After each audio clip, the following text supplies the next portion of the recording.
This is Southern Cross News with Rachel Williams. Good evening and welcome to Southern Cross News. A man has died this afternoon after apparently being stung by a stingray at a Lauderdale beach. The 42-year-old was swimming at Roaches Beach when he was pulled unconscious from the water by friends. Attempts were made to resuscitate the man, however, he died at the scene. Police investigations are continuing. After months of industrial action, Tasmanian nurses and midwives have today marched through the streets of Launceston in what's being referred to as a desperate call for action. But the government maintains what it's offering is fair for the economy and workers. Industrial action in the form of banners and placards now a familiar sight on our streets. Nurses and midwives from the Launceston General Hospital hit the pavement this afternoon over a health system they say is putting lives in danger daily. What do we want? Recognition! When do we want it? Now! Among them, nurse PHILLIP Calendar, who has worked in the system for 25 years. And it's just got worse and worse each year. We've got beds that could be opened, but we have no nurses. We can't recruit nurses if there's no incentive for them to come here and work. He says the current state of affairs inside the hospital's walls is beyond comprehension. People only realise how bad it is on the inside when they're actually admitted to hospital, when they're forced to wait in ambulances in the emergency department. It's just not good enough. The unions are calling for better conditions for medical staff and a pay increase of more than 2% per annum. And they're incredibly distressed by the silence from the Tasmanian government and the fact that they're not coming to the table with a positive offer. The government maintains what it's offering, a 6% pay rise over 3 years, is necessary to balance the economy and keep workers happy. Having a strong economy and a balanced budget does not happen by chance. It requires a disciplined approach by government, and that includes a 6% pay rise for Tasmania's public servants, which is affordable and fair. Meanwhile, this petition, called the Uterus Chain, demonstrating community concerns about access to surgical abortions in Tasmania. The government yesterday announcing a clinic will start taking appointments on Monday. One private clinic opening in Hobart City does not service the entire state. It's still a private clinic. It still costs nearly $500. So price absolutely shouldn't be a barrier, and neither should distance to accessing such vital services. Criticisms over the long wait, with the last service closing its doors last December. We did all we could to strike an agreement and for the service provider to commence operations. Thankfully, that's happening very soon. Louise HEDGER, Southern Cross News. A British tourist has been rescued after spending the night lost in bushland on Tasmania's east coast. The 66-year-old woman became disoriented while walking with her husband in the Douglas Apsley National Park. She was located uninjured this morning after a land and air search. Police are investigating how a Rochalee man suffered a gunshot wound to his foot. The 25-year-old arrived at the Launceston General Hospital this afternoon with non-life-threatening injury. Police are investigating the circumstances and haven't ruled out the possibility the wound was self-inflicted. Anyone with information is urged to contact Crime Stoppers.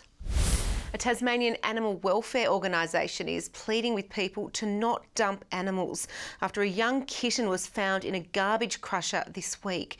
The young tabby is extremely lucky to be alive and is now being cared for in a warm home. This tiny kitten has already experienced the unthinkable.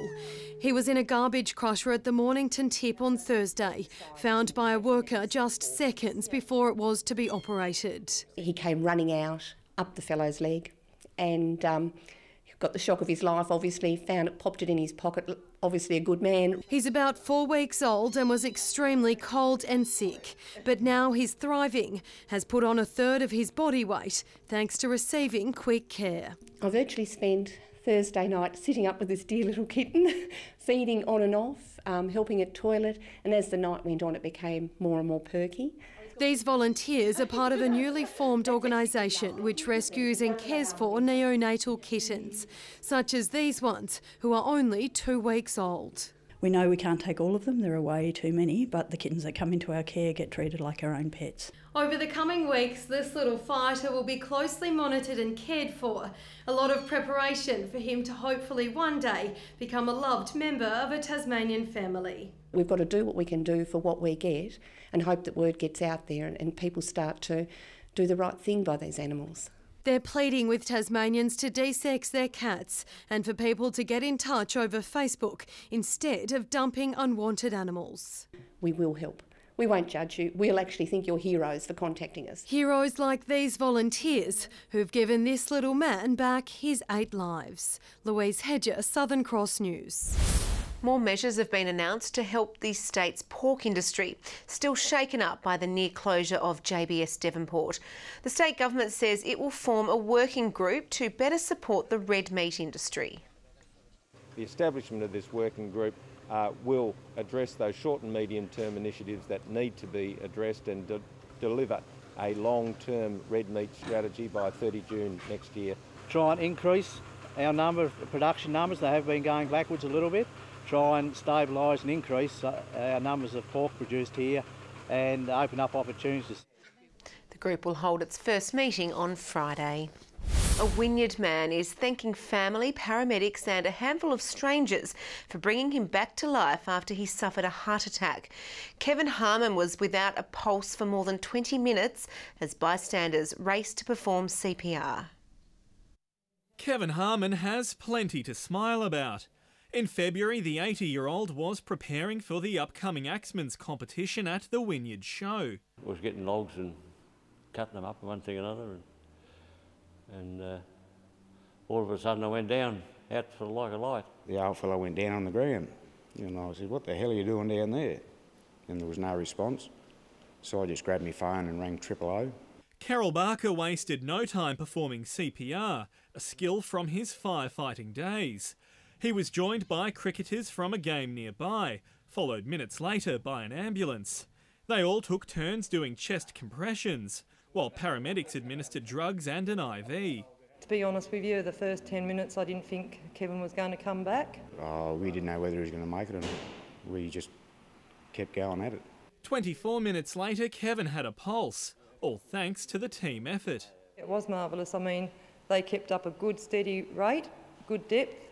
I didn't even touch Kevin's chest because they were doing such a good job. They say it's a great example of the difference CPR can make. It's really important that members of the public, if they witness a cardiac arrest, to start CPR and continue until we get there because it can save a life.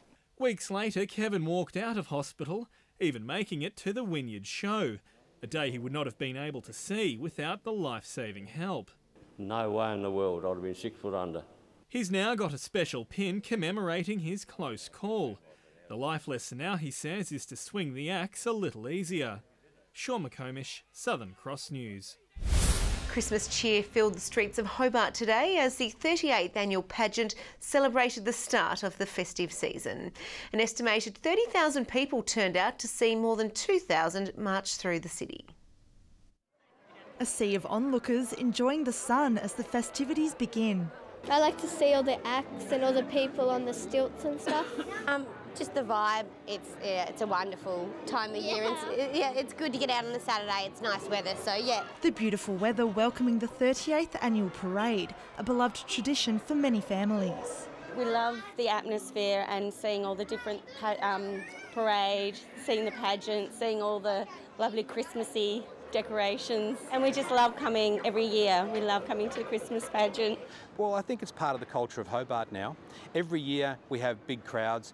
Every year people are excited about the Christmas pageant. Cheering and waving as 65 entries showcased different parts of the community. Well, cultural diversity is important. We like to support community groups. We like to support schools. We had a number of bands. So diversity in the pageant is a really key factor to making it a success. Historic vehicles and creatures great and small making their way through the CBD, while many were keen to catch a glimpse of the big man himself. Because I wanted to see Santa. Who do you like to see? Santa. Fun in the sun to mark the festive season. Ho, ho, ho! Merry Christmas, everybody! Ruby Kamain, Southern Cross News. Creative Tasmanians displayed their handmade items at an Etsy market in Hobart today.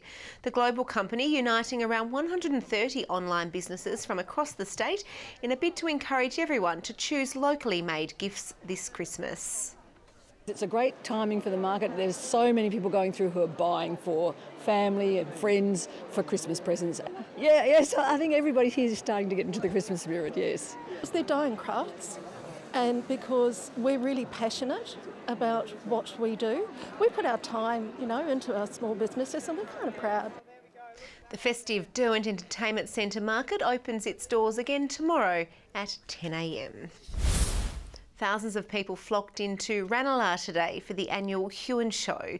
The public checking out what the Huon Valley has to offer, from local produce to learning about farm animals.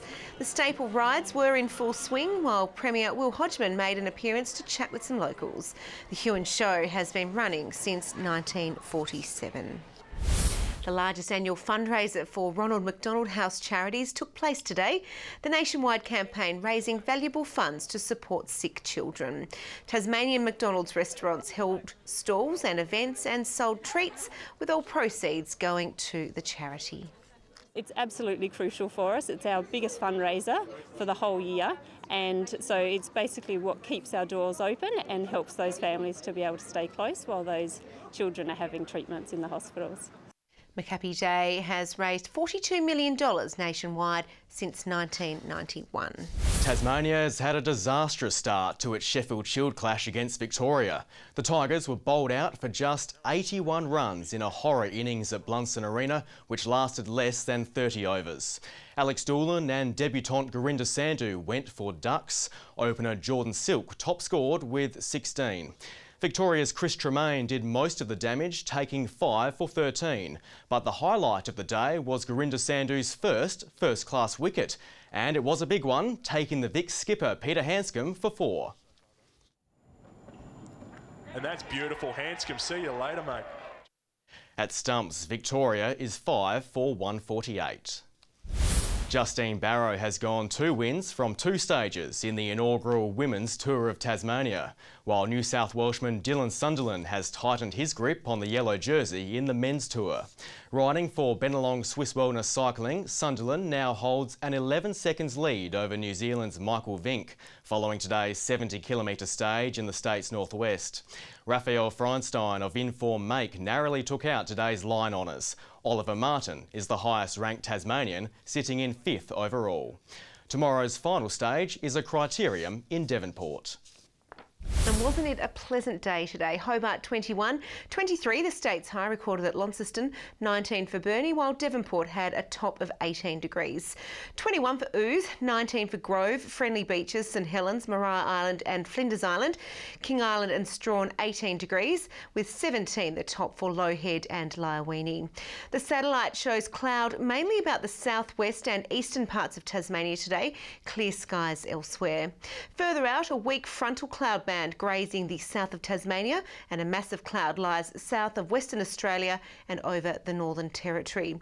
Tomorrow's charts shows the high centre having moved over Tasmania into the Tasman Sea, while extending a ridge over eastern states. Troughs lie over WA and inland parts of Queensland. Southwest to southeasterly winds 5 to 15 knots, more easterly in the north, tending east to northeasterly at 10 to 20 knots during the morning and afternoon, reaching 25 knots about the northwest. Seas up to 2 metres. Hobart and Richmond partly cloudy tomorrow, 25 the top forecast for Ouse, 23 forecast for Launceston, Devonport should reach 18 and 20 for Deloraine. 19 and partly cloudy for Burnie, sunny for Strawn and Curry. St Helens and Swansea 19 degrees and mostly sunny for Whitemark with a top of 20. UV does continue to be very high across the state, so take care. Monday, fine and mostly sunny conditions across the state. Tuesday, rain developing about the west in the morning, then extending statewide during the afternoon and evening. And finally on Wednesday, rain easing and tending to showers during the morning. Now to the major centres, sunny for Adelaide, Canberra and Broome tomorrow. Melbourne and Cairns mostly sunny, showers for Perth, Sydney and Brisbane, and 33 for Darwin with a possible storm. And right now in Hobart it's 14 and partly cloudy. A beautiful night for a barbecue in Launceston, 19 degrees and sunny, and 16 and sunny in Devonport. That's all your news for now. On behalf of the entire team here at Southern Cross News, thanks for joining us. Have a great evening. Good night.